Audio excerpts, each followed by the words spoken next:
Build a better career today with great team culture at Gaina Trucking. Learn more and apply today at GainaTrucking.com. Early break with Sip and Jake. He can maybe run. So like speed option, those things. All you want to do. Speed. I can't see. It's also. Oh, Look what you did. Look what you did. Look at Bill. Down. Come on Just now. calm down.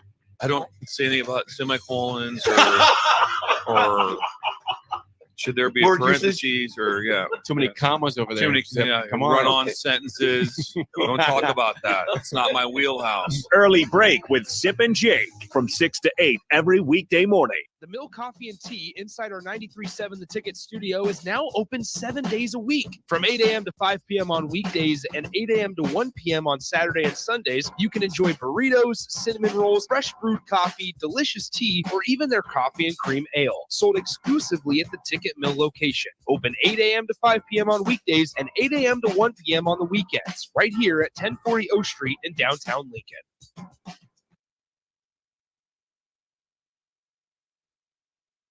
Coming at you live from the heart of Lincoln, America. This is the Don't Punt Hour with former Nebraska receiver. Throwing over the middle, completes the pass. He's got speed to the end zone. Touchdown. 45 yards. And return specialist. This time he beats the kicker and one more. DeMornay Pierson-El. Not only does the sideline have confidence in Pierson-El, but Pierson-El has confidence in Pierson-El. On 93.7 The Ticket and theticketfm.com.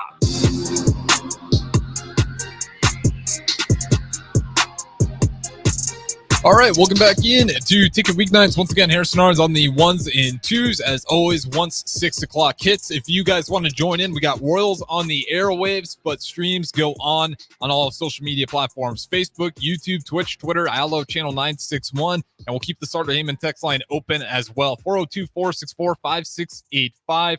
Plenty of things to talk about. We got some comments from some of the Nebraska football coaches today. There's been some spring tape available, and of course, Purdue, UConn pulls away in that one, but nonetheless, let's go ahead and bring him in. The host of the show is always brought to you by Allo on the Allo VIP line, where they understand the importance of exceptional service with a local heart.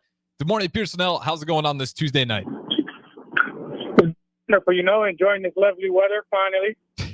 Yes, it is gorgeous out there. You can wear shorts and a t-shirt. The wind isn't blowing with 40-mile-an-hour gusts. Knock on wood, but I'll take it. It's a beautiful start to the week. Monday was okay. Tuesday, even better. And I think it's going to keep getting nicer out. So definitely something to smile about. But in other words, I know we were kind of going back and forth last night. I had some time to rewatch the game, not once, but a couple of times here, and just breaking down my thoughts. UConn versus Purdue. UConn pulls away, wins that one. They were favored by 7, as we talked about yesterday. They go ahead and win it by 15. So they cover the spread, and then some. 60-75 was the final score. Purdue didn't ever really fall off. 30 points in the first half, 30 points in the second half. Just was not enough to keep up with the UConn. What are your overall thoughts on the men's national championship in March Madness? Overall, I feel like, the whole tournament was exciting from start to finish. I don't really think there was a boring game besides, a few blowouts early on. But after, the first round kind of after we got out of the first round of things, I felt like, they were quite interesting games. As far as the game last night, Edey did better than what I thought he was going to do. But, things still ended up, catching up with him. I think Donovan gave him a fit on the defensive end. It made things just, a little bit more difficult than what they usually are for him.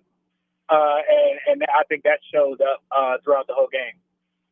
Yeah, and, Zach Edey looked pretty dominant in the first half, and you do wonder, did he just kind of look tired out there for you in that second half, especially, kind of mid in there? Because that first half, it felt like, he was doing everything he possibly could have, but he did start to kind of get exhausted towards the end there.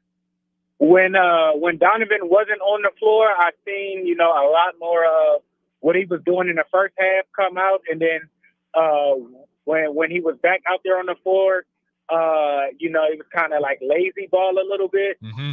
He still hit his shots. He still got his shots, but he wasn't necessarily, consistent. He was fading back a little bit more or, would just drop his shoulder and then go up real quick. So I think, Donovan frustrated him a lot. And just, the second half caught up to him. He was gassed. Yeah, and you look at it, I think he played just about every minute. Yeah, 39 minutes is what he finished up with.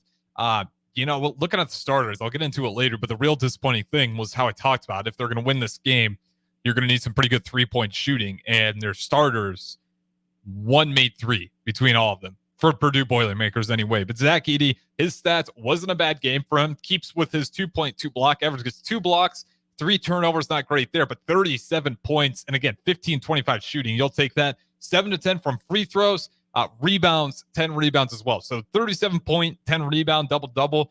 You'll take that from Zach Edey.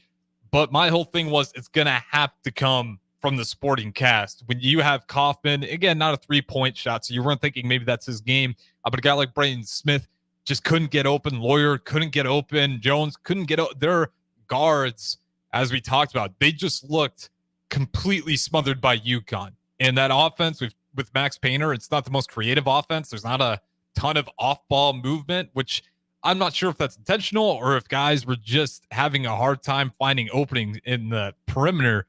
But UConn was glued all over those guys on the perimeter all night long, and it shows just by the pure lack of three-point shot attempts. I mean, 7 threes by Purdue, and even UConn, a little bit different. They took 22 threes, but they're only able to cash in 6, and they're lucky they're only able to cash in 6 because that score could have been a lot uglier. Yeah, exactly.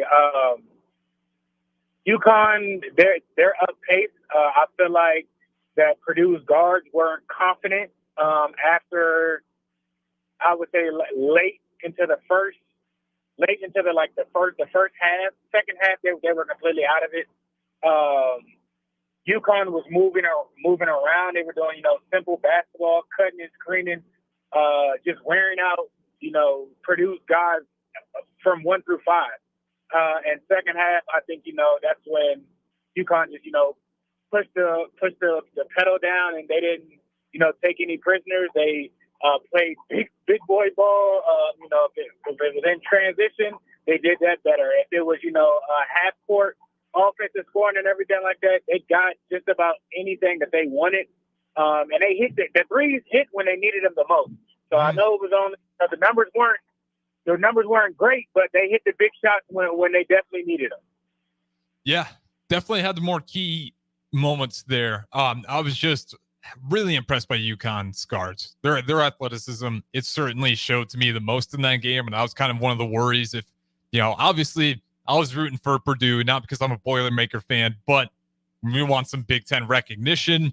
Haven't had that since 2000, last team from the Big Ten to actually win it. Talked about Frank the Tank Wisconsin, about 2015 era. This was another chance, another big. Zach Edey, played great in that game. I thought Zach Edey probably played better than I would have expected, but just had to come through the guards, and that is just the key takeaway for me. That 1 for 7, and I get it. You're not taking a lot because they're not there, but I mean, watching that game, did it feel like Purdue, in particular on offense with their guards, just weren't finding ways to get open? It was in and out and a lot of stagnant, just kind of hanging around the perimeter. And I could have told you right at the beginning, Purdue's not going to be able to shoot over any of those UConn guards. That's not their style of game, regardless. Maybe if they'd have got, a little bit more confident. I think in the first half, the point guard, he was more aggressive and kind of creating his shot. He was about the only one. Their other good shooter, he got into foul trouble early on. So I think that kind of took the wind out of his sails. But they just weren't letting, UConn have their way. They weren't even, attempting stuff late into the first quarter. If Edey was getting buckets and everything like that, they were just feeding it and watching. And that was just pretty much the whole game. UConn was daring, anybody else to beat us. Yep. They understood, Edey's going to get his. It is what it is. But, they tightened up on everybody else. And, the supporting cast dropped the ball, and you've seen what happened. Yeah, and 15 points again. I can't stress enough that I think that could have been a lot uglier. I'm sorry Way if there's worse. any Purdue fans out there, but you dodged a bullet that is a good 3-point shooting team, and they only hit 6 out of 22. You give some credit to Purdue's defense, but at the same time, 15-point game could have been a lot worse. It's a little bit refreshing to see a college game where you only see a total of 7 attempts from Purdue.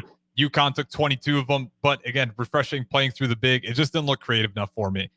And I'm not sure. I don't want to say Max Painter didn't coach a great game, but it looks like UConn was pretty comfortable on how they want to play Purdue the whole time. I didn't see them feel challenged or get anything different really thrown at them. And that's what Purdue, if they're going to get back in this game, you're going to have to find a way to create some chaos, offensively or defensively, and they just couldn't quite figure it out. Now, defense, I'll give them credit.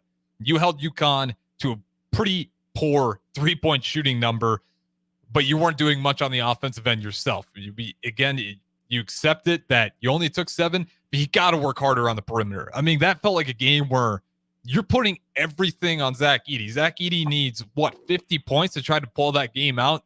You're going to have to help them out. There was not nearly enough help for Zach Edey with that surrounding cast starting. And if we just go through the starters here, Zach Edey, again, was really that guy that got it going from 37 points. Braden Smith, he puts in 12, 4 for 12 shooting, not bad there. But then everybody else, Lawyer, 0 points. Jones, only 5 points. Kaufman, 4 points. You could argue might have not been Kaufman's best matchup, but nonetheless, only 4 points there. And then you go to the bench.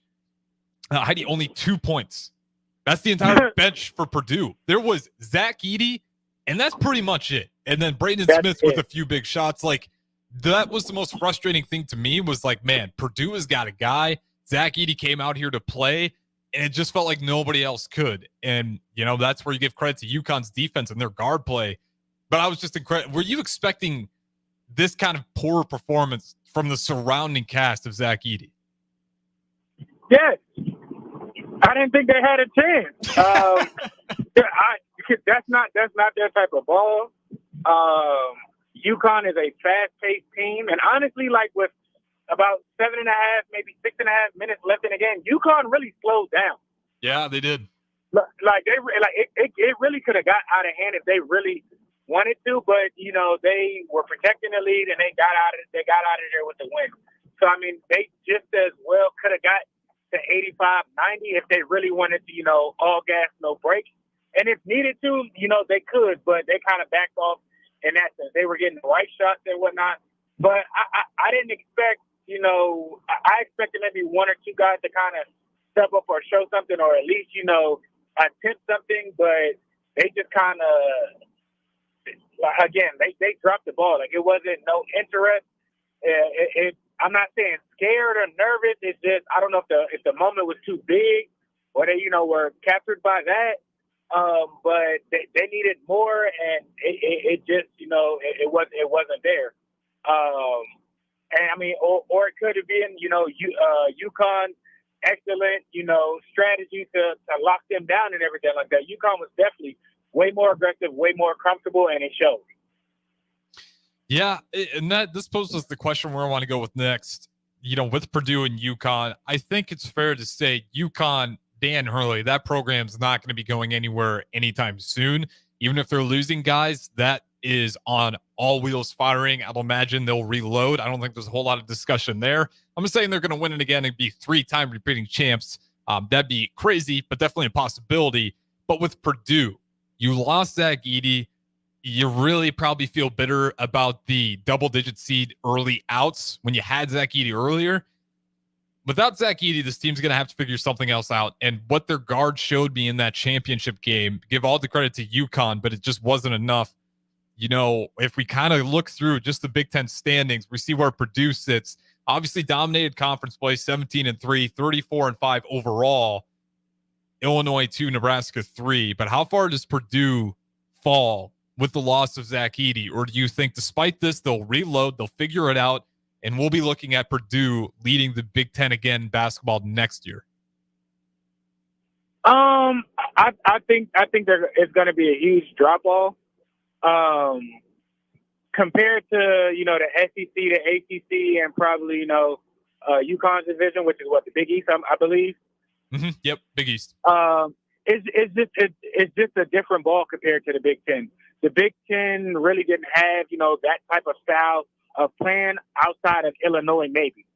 But it's going to be hard to replace, Edie at Purdue. Could they, still bounce back with, a few plug-in players, and where they still might be, decent in the Big Ten? Yes. But will they be what they were this year? Absolutely not. Yeah, I'm not sure because this is going to be a big year. How good of a coach is Max Painter? Co-coach of the year for Big Ten. That is this year. Shared it with Fred Hoiberg, but Fred Hoiberg, go ahead, shout out to him, gets National Coach of the Year. But it's going to prove a lot. How good is Max Painter as a coach? Can he get this team that has been so dominant despite, a lot of frustration, losing to double-digit seats early, year 1, 2, 3, before we finally get to the last year of Zach Edey, where you got to make a run and give credit. That's not a bad season. If you make it all the way to the championship game and you play a really good UConn team. I mean, Purdue was dominating just about everybody until that UConn game. So it does indicate a lot that UConn was just that good this season. And I don't know if there's anybody that was going to slow them down, even like matchup wise. They just had it pretty much all figured out. They could play fast. They could play slow. They could lock it down on defense with the athletic guard play they had. Klingon, 7'2", athletic enough to compete with the Giants, but also quick enough to compete with the quick jump shorter centers. So that was just a loaded UConn team. But it does make me wonder, Purdue, you're thinking of a drop. How big of a drop? Sitting number 1 in the Big Ten, obviously, this year. Do you see them dropping down to 2, 3, 4, 5, 6, 7? How far is this drop that you're envisioning for Purdue? I would say at the highest 5, maybe. Oh, it's a big drop. At the lowest, I would say 7 or 8. Your whole style of offense is gone. Yep. The reason why you were there, your identity is gone. We've already shown and seen, that the other guys, not to say that they can't do it or wouldn't do it, but I mean, it's been like that for the past 2 years. You know what the offense is going to be. So unless you get some type of transfer that is identical to what Edie is, or you get, a couple, a dude at the 3, 4, or 5 that can, establish his dominance and like that. The team that you have, you're losing a lot with just one guy. Yeah. So what is going to be the identity of next year? We don't know that. He doesn't even, know that because he's still kind of licking his wounds. Oh yeah. So I'm not expecting, them to be, in the top 3. I'm not expecting it. Can they come out and shock me? Yeah, but you've shown, what type of offense that you wanted to run and what type of, identity you had. And that's what you've been comfortable for 2 years. And now it's time to go back to the drawing board and see what you get maybe in the portal or, coming in or whatnot.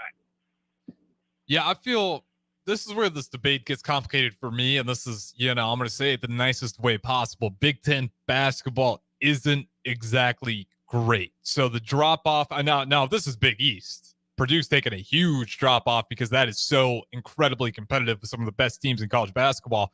I see that drop off pretty immediately. I'm going to give the benefit of the doubt, despite I did not really like the game plan for Painter with Purdue. Again, you look at the success of the 3-point shooting in the team. Yes, it's into Zach Edey, then it's back out, but then there's always one extra pass, skip pass, swing it around one more time.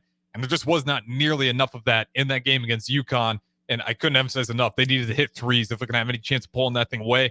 I think they're probably going to still sit 4. I'm going to trust Painter as a coach that he is really good at what he does. I mean, he obviously saw the vision with Zach Edey, a guy that probably didn't look the most athletic earlier on, and he trusted that. He developed him.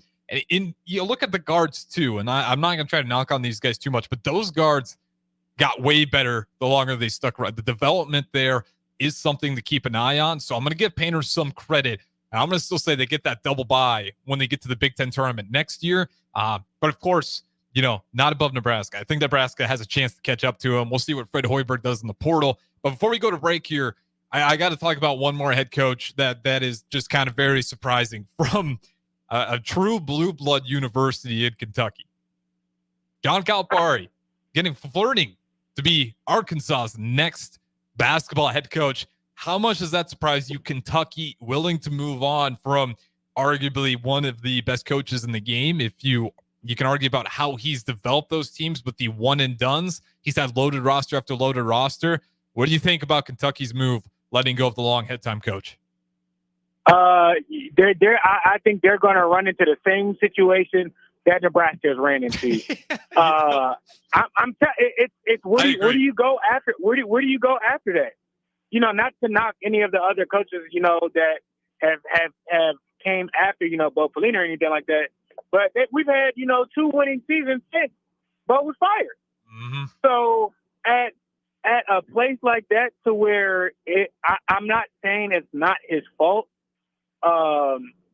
He's getting the top talent. He's getting the best players, and they consistently, you know, leave after a year. He has to, you know, rebuild and do things. So, you know, I don't blame him. You know, sometimes it's time for a change, and, you know, he got out and did what was best for him. You know, he might have not have thought that, you know, that the university was helping him out as much as they could have been and everything like that, or, you know, the relationship with the AD might be, you know, a little tough or whatnot. So, I mean, he had to do what's best for him. But I think Kentucky is going to be hurting after that loss, because who wants to come in there after that? Yep. I'm right there with you. I think Kentucky's going to realize this was a mistake. We were a little too eager. I think John Calipari, I mean, obviously he's flirting with Arkansas, a school that finished 6-12 in SEC. Now, SEC isn't the worst basketball conference out there, but a 16-17 overall record. So non-con, they weren't doing that great either. And he's willing to take that job. I think he's still got plenty of great coaching within him. The fact that he's going to go ahead and take that gig tells me that he has a plan, that he still has plenty left in the tank. How do you see this program from Arkansas? Again, not a great, third last in the SEC, finished 6-12 in conference, 16-17 overall, 2-7 on the road. John Calipari over to Arkansas. What do you like the odds there of that program taking off, if at all, and how soon? I think you're going to see dramatic changes within a year. Obviously, you know, give him some time. I think 2 years max. You know, some huge changes. Mm-hmm. But from what he's going to do from now there until next year, I think, you know, it's going to be a complete 360 of what you know, that university has there. And it's only a matter of time of you know, he can go out and recruit anybody. Yep. Regardless, you know, he's gotten people to the league. And, you know, first round, second round, they've been very well developed guys. They gotten, you know, a lot of second contracts and whatnot. So he understands an eye, you know, for talent, and he's been, you know, grabbing people and sending people since he was at Memphis. So I don't think it's going to take long at all, because it's him, you know, his track record, and he's going to get you to what you're supposed to be at for the next level. So, I mean, like I said, it's definitely an L for Kentucky. It's a huge win for Arkansas. I'm right there with you. The name matters. The name matters big time. If you get that phone call and you're an athlete and you have aspirations of playing in a Power 5 basketball conference, you're going to go ahead and listen to what he has to say. So I'm not going to be surprised at all if he's able to grab a few superstars. And we kind of talked about what is the balance of true championship contender teams will look like in March Madness today. It's a few elite guys, your freshmen, possibly one and done tags, and then some veterans around it. Arkansas, just based on where they're sitting right now, it's not a blue blood program. It feels like he's going to have a perfect opportunity to go ahead and test that recipe out himself, because I have no question in my mind that he's going to be able to go ahead and grab some big names and balance that out with the veteran experience that's been there. And he's going to have to obviously continue to develop, but it's not a blue blood. So he's going to have to kind of play with a little bit of different role on the caliber of players, unless the name means that much and it doesn't matter. He can get 5 studs right away. But I do like this for him. I think, you know, with Arkansas, he's going to be able to draw a few big names, and he's going to continue to develop some of those fringe guys and really try to turn that program around. So I think it was a bad move by Kentucky, a great move by Arkansas. But nonetheless, we'll throw it to break there. We got plenty of things left to talk about on the other side. This is the Don't Punt Hour. We got the morning Pierson-El on the Allo VIP line, so don't go anywhere. Plenty left here on Ticket Weeknights. The Mill Coffee and Tea inside our 93.7 The Ticket studio is now open 7 days a week. From 8 a.m. to 5 p.m. on weekdays and 8 a.m. to 1 p.m. on Saturday and Sundays, you can enjoy burritos, cinnamon rolls, fresh brewed coffee, delicious tea, or even their coffee and cream ale, sold exclusively at the Ticket Mill location. Open 8 a.m. to 5 p.m. on weekdays and 8 a.m. to 1 p.m. on the weekends, right here at 1040 O Street in downtown Lincoln. It's pro time, Nebraska. The Omaha Supernovas, your Major League Volleyball team, are about to hit the court.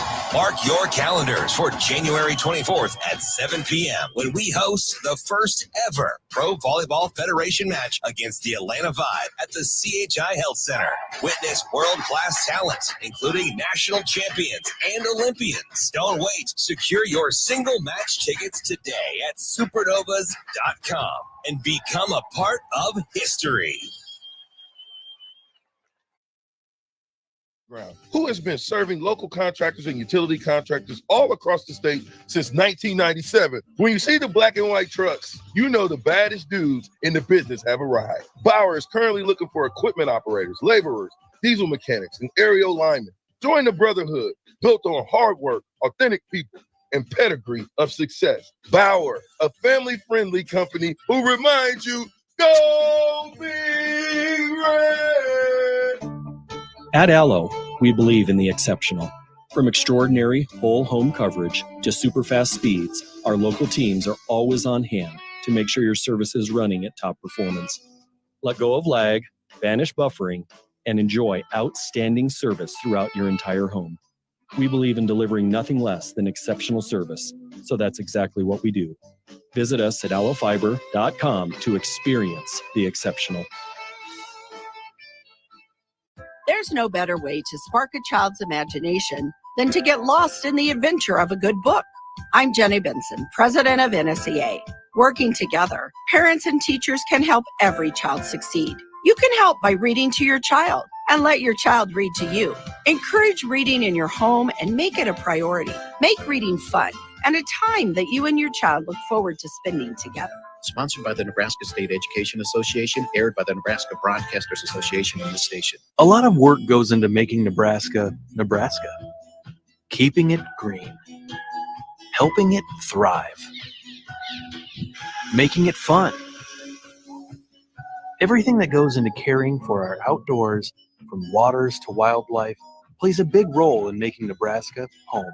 Learn how we help conserve our state's natural resources at outdoornebraska.org. Paid for by Nebraska Game and Parks. Aired with the Nebraska Broadcasters Association and this station. Discover the difference that expertise and experience can make in your real estate journey with Next Ag Appraisal and Realty. Whether you need an appraisal, sales, or farm management, Next Ag comes up with a solution with your legacy and goals in mind. Next Ag isn't just their name, it's your future. So why wait? Visit their website today at www.nextagrealestate.com or give them a call at 402-380-0432 and turn your dreams into reality. Your land, your legacy, their solutions. Next Ag Appraisal and Realty. Hey guys, Jake Sorensen here from Early Break. The garage door at our house has been needing replacement for a couple years, and a few months ago, we finally did something about it. Steve's Garage Doors and Services was great through the whole process in providing options and also going to the next level to get a door that was approved by our HOA. And best of all, the removal of the old door and installation of the new door was done smoothly with no issues. Call Steve's Garage Doors and Services today at 402-480-2840. This is Lincoln's home for sports talk on the FM dial. Also online at theticketfm.com. On the internet. KNTK FM Firth, 93.7 The Ticket.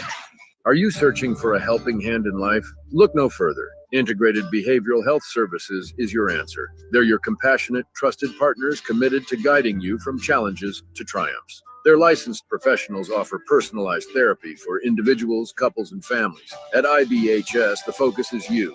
Experience a life-changing transformation in an environment tailored to your unique needs. Visit ibhealthservices.com today and take that first step towards a brighter future. Discover the power of healing with Integrated Behavioral Health Services.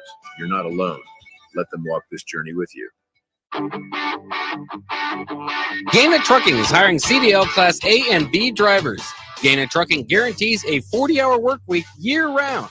And their strong team culture makes it not a job, but a career. Gaina Trucking offers health, vision, and dental insurance, 401k with company match, an employee assistance program, and other bonus programs. Build a better career today with great team culture at Gaina Trucking. Learn more and apply today at GainaTrucking.com. Early break with Sip and Jake. He can maybe run. So like speed option, those things. All you want to do. Speed. I can't see him. It's also. Oh, Uh-oh. Look what you did. Look what you did. Look at Bill. Down. Come on Just now. calm down.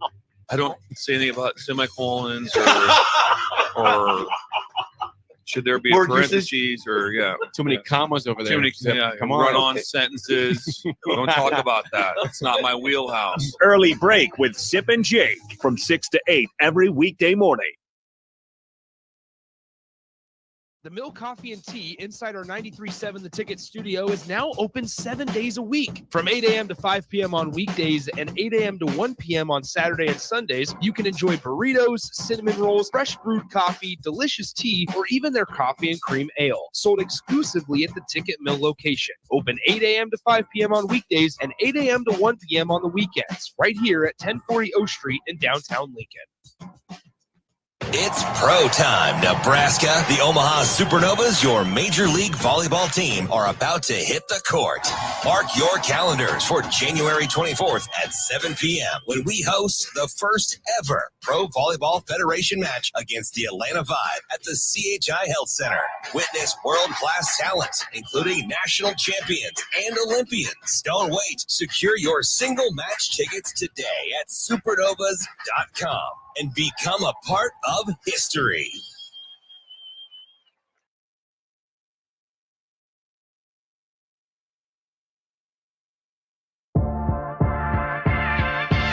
This is the Don't Punt Hour on 93.7 The Ticket and theticketfm.com. Here is your host, DeMornay Pierson-El. All right, welcome back in to Ticket Weeknights. Once again, Harrison Arns on the ones and twos back at the 1040 Ticket Studios. As always, we got DeMornay Pierson-El on the Allo VIP line. As always, we got a little bit of time here left in DeMornay Pierson-El. I want to dive into it, some Husker football as we're getting closer and closer and closer. It's fantastic. We're finally getting some footage, some spring game footage, and we got live reps. They went live for everyone who had the opportunity to go and look. Were you able to catch any of it? Of those footage that was kind of leaked out on, I shouldn't say leaked, I mean rightfully put out on social media, but any thoughts on just some of those highlights? A lot of Dylan Raiola highlights at that. I mean, what do you expect? You got the number one quarterback in the nation. Of course he's going to be overly tossed out there. Yeah, they look good, but those are the good ones that they posted. I want to see, I want to see the in between and the coaches getting on him, and of course, I know they're not going to do that and whatnot. I definitely expect to go to practice a couple times. I was supposed to go, this past weekend, and I didn't. But I know they have at least 2 more times to where you can go and watch. So I'll probably for sure be at, if not one of those, both of those. But I mean, yeah, he looked good. I mean, it looked nice. But I mean, you can't just go off of one play and, oh my God, it's the greatest thing ever, and we're back. Like, relax.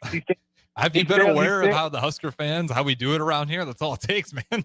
Just one good play. No, but in all seriousness, I know what you're saying. He's a freshman quarterback playing probably the hardest position in football. So, I mean, there are going to be good days. There are going to be bad days. People are going to have their opinion about things and whatnot. I'm interested in waiting to see, how these first 15, 20 plays go in spring ball. That's what my eyes are going to be on and everything like that. Yeah. The throws that, of course, we're seeing the good ones. They're not going to show, any of those guys throw a duck out there or anybody miss a tackle. You couldn't get a lot out of it, but you just get to see some of the throwing mechanics of Dylan Raiola, and I think they even had Kalen in a couple shots as well. Didn't look bad. Yeah, Danny had some bombs. I've seen those. Yeah, and I was just pretty impressed. I mean, just kind of seeing both those guys, it does give you a lot of hope that the, cheesy but fitting term, iron sharpens iron, should be a good battle going up there. And we do have some quotes as well that I kind of want to play through, because I do think with the quarterbacks, you mentioned it, we're going to have to wait till spring. And even then, we're not going to have a really great idea. We'll just have a little bit of an idea on what those guys kind of look like when the lights are on in those first few 10, 15, 5, 4, or I should say 4, usually about scripted plays or drives. But up until that point, we're not going to have a whole lot until speculation. One thing we are pretty confident in is that this defense is going to have to lead the team. And some of the guys that kind of pop up that you're wondering, what is this going to look like? Evan Cooper, the DB coach. I think that's both a part we can agree on that has a huge opportunity this year to go ahead and be some leaders out there. So we do have some quotes from Evan Cooper that I do want to talk about. And he talks about Bly Hill, and I want to play that audio for you because this is a guy to me that feel like he can certainly make some strides for the Nebraska's defense this year. I was interested in him because he's a really good player. His size and his speed and his ability to cover, he's a good player. He fits in. He fit right in. Like, he's a good human, and that room is full of those guys. They've been trying to get pretty tight. You need to be able to gel in the secondary, and we're doing a good job with it. They're working at it. So I like him. He's a sophomore. He's like 18. He's the same age as any other freshmen. So it's been working out pretty well. So there's comments on Bly Hill, the sophomore, 6'3", 185 pounds. I mean, this guy to me feels like he could certainly make a step. It's still really early. But what are your thoughts just on Bly Hill as possibly emerging as one of these real leaders on defense? You say he's a freshman, correct? Sophomore, I believe. Let me double check here. Sophomore. Okay. This is his first spring ball, first coming around on, first full year of being there and everything like that. Things are going to slow down. Clearly, the coaches see something, and they see something early. So that's good. That's always, something better to speak on and whatnot. He's speaking clearly, for what he does bring to the table, what he can do, that he's making plays and whatnot. So he just has to continue to be consistent and everything like that. And, the role will increase and whatnot, but that's definitely something to look out for. Yep, and another guy that I'm sure a lot of people are familiar with this, Malcolm Hartzog, a guy that seems to have all the athletic tools available. It's really just getting his eyes in the right spot, because I think last year I shouldn't say over and over, he played a good season, and I think he was a lot better than some of the slack he caught, but he's always seems to be in the right place. It's just getting his eyes where they need to be, and we've kind of talked about last year, a lack of takeaways from the defense. I think he's one of those guys that could even have a few in his pocket. So here's Evan Cooper's comments on Hartzog. I should probably apologize to Malcolm. I put Malcolm in a bunch of sticky situations due to injuries and stuff. And now this spring, I'm just having him focus on one position. I know he can play them all, but I just want him to fine tune the things at one position. And I've seen him grow in that area. And it's been fun to watch. He's just comfortable now. Instead of me moving him all over the place like a bad coach, like whatever. But he's been working at it, so I'm happy with his progress. So that to me was important, because last year, I just said it, it's like, man, it just doesn't feel like he has his eyes in the right place. He's always kind of in that right spot, but he's just feels like there's small details at the very end that he's missing. And hearing Cooper kind of mention, man, I put him in a lot of tough spots. What was that to you to kind of hear Evan Cooper take some of that partial blame for Hartzog, being in tough situations last season? That's good that you have a coach that, will jump out in front of things for you and protect you. So I know that will be comforting and whatnot to the player to know that and trust and believe, what your coach can say, because you stepped up for him. He said it. He had him playing all over. He had to think about a lot of different things. So when you say something or you hear a call and everything like that, and he's playing multiple positions, something from another position might strike in his mind first, or he might be hesitant or overthink about the situation or whatnot. Now he's getting comfortable. One, versatility, it shows versatility. So, once it comes time to the next level, it is shown that, he can play all over. The next thing, they put him in one position, and I believe he's going to thrive. Clearly, early on, the coach is hinting at it and whatnot. So that's a great thing. And, you know, just looking forward to build on that. Yep, and we got one more here that I want to play in this one. Why so few takeaways? Kind of referring to last season. The defense was great in every aspect outside of really the takeaways. There's a lot of opportunities out there for how much they're on the field. You would think they have a few more. So here's Evan Cooper on takeaways. So when you first, at least in my experience, when you first learn the defense, you spend most of the time trying to remember what to do. And then as the season goes, you know what to do, and now you can focus on what the offense is trying to do. So I can't really do step 3 and 4 if I can't fully grasp step 1. So they need to know it at a level where they can teach it. And defense is all reactionary, so they need to know it and be able to react within the first blink of the snap. So I think just knowing the defense and putting ourselves in the position and also knowing the offense will help us. So that right there, kind of mentioning about the takeaways, how much are you buying into that year one? It really is probably fewer takeaways because you got to understand perfectly where you need to be and where you're going. It's kind of hinting at that this year there really shouldn't be an excuse as the least to why there isn't a ton of takeaways. Not saying that they got to lead the Big Ten or anything, but just more than last season. I mean, he's saying it without saying it. You know, they were in a lot of positions to make plays and everything like that. You know, they might have got PBUs or whatnot and everything like that. I think this year they understand. You got a lot of players coming back that did play and whatnot. You got depth coming in.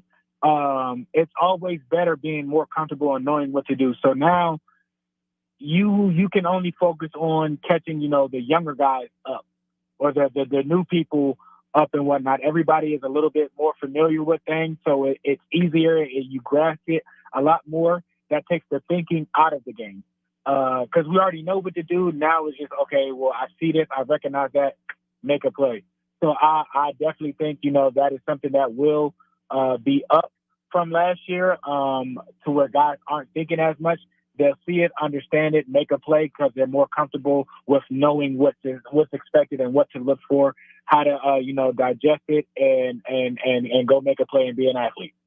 Yep. And you know what, as we're streaming only and we're pretty much already up to that 50-minute mark and that ad break went a little long, we'll just keep it live for you guys because we got plenty more quotes here. And I want to get from Ed Foley to special teams coach.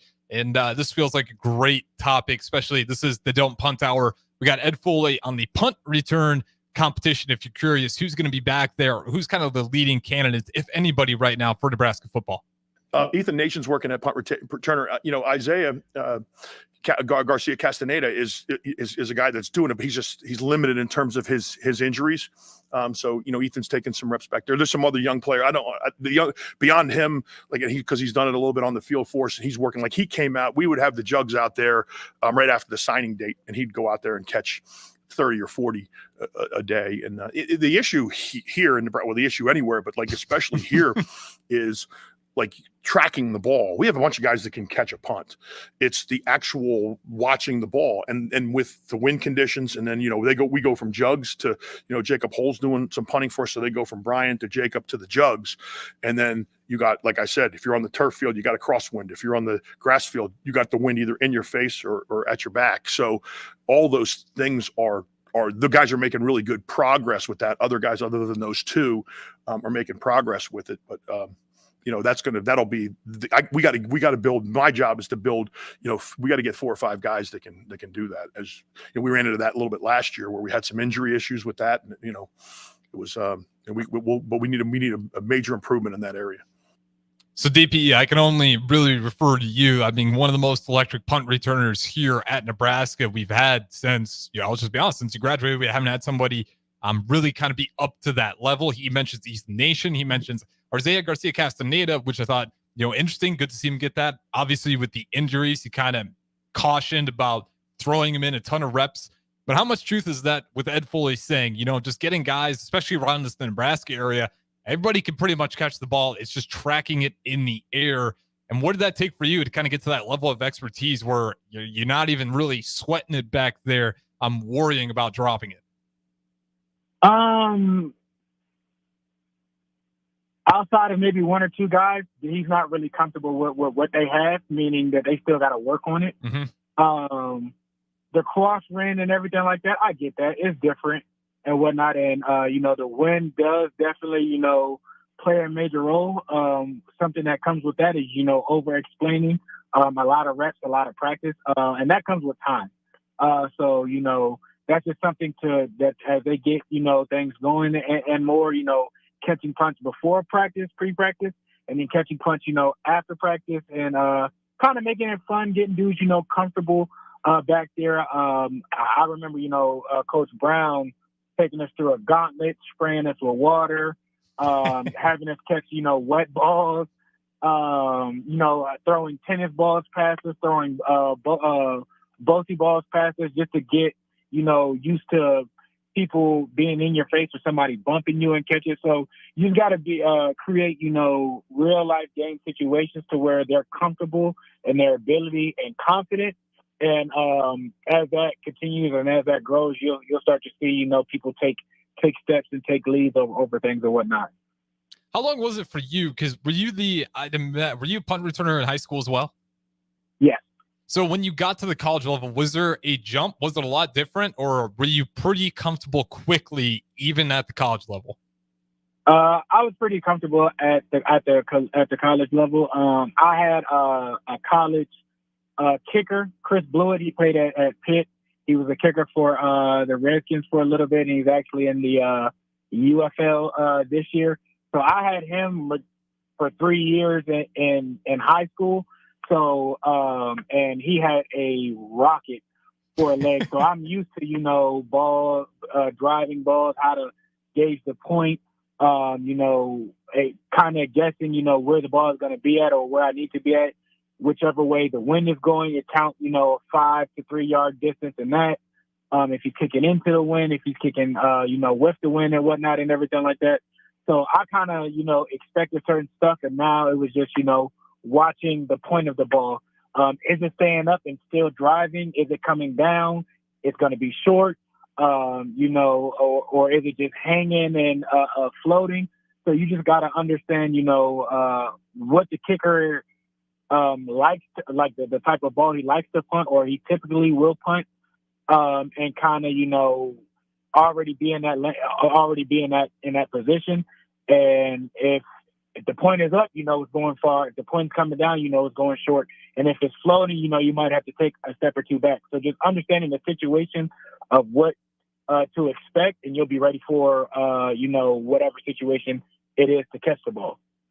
It is such a unique position. And I do wonder, and I'll ask you this last one before we go ahead and get out of here, how much of that position is just in that player's DNA from day one, and how much of it can you develop? Because electric punt returners are an absolute rarity, and it's been proven. If you watch college football, you don't see you're lucky to see just a few of them in a single conference. Guys that can be dynamic in terms of flipping the field on a single punt return or even running it all the way back to the house. How much of that just got to be in a player's DNA, or is that truly a thing where you can take just about anybody? Well, I shouldn't say anybody. Good enough to be a D1 Power 5 athlete and transform them into elite punt returner, or does some of that, it's got to be in your DNA? It has to be in you and who you are. The confidence, that you're going to catch the ball and make the guy miss. You're not afraid of, somebody hitting you or somebody, being within your space to where you lose your lack of focus. It can be developed to where you can get better, at catching it and getting more confident and risky. If, the other 10 men on the field, if you have a lot more confidence, with them with things and whatnot, that can help build stuff and whatnot. But it has to be in you, definitely, for sure. It's a lot harder to work on it just because it's like, man, who wants to get hit or who wants to deal with that? As you see a lot of, colleges or just put somebody back there just to catch it just because of the statistical stuff. Yep. And it's a lot safer and whatnot, but it really changes a game if you have somebody, that is a threat back there that can take it back at any time. So it's almost becoming a lost art just because of the rules that are being changed and how, things are are changing at the next level and whatnot. So I think college, it's more effective than in the NFL. The NFL has these rules that are going on, so I think you'll start to see things fade out. With over the next couple of years there. Yeah, I mean, it seems no, not even. It's proper to fixate on special teams, and Ed Foley certainly has his hands full. It was a tough first year. I believe it was like 127th nationally, certainly in those 120s, maybe even 130s. Special teams for Nebraska have been bad, and it's not just been 1 year. It's been a few years, and we've just had guys back there where we're just kind of begging for them to don't turn it over, just try to get it down. If you're lucky enough to kneel in the end zone, great, we'll take the yardage. But we even had times where we have guys fair catching it inside the 10. It's just got to be cleaned up. So IGC, optimistic about him. It's just going to be a matter of, does he kind of have that DNA that you were talking about? I'll take it. No turnovers is a great start, but it's a game changer if you can have someone dynamic back there that special teams, they can't just put out their reserves. No, they got to put out some great tacklers out there because they got a guy on punt return who can make some big plays. So something to keep an eye on as we get closer to spring football. But nonetheless, we're going to go ahead and wrap it up here. This has been the Dill Punt Hour. Shout out to the morning Pierson-El for joining me as always. But again, we got Ticket Weeknights going ahead here. We got our second former Husker hopping in the trenches with Nuri is up next. So be sure to stick around, follow the streams, Facebook, YouTube, Twitch, Twitter, Outlook Channel 961. We'll talk to you guys in a little bit.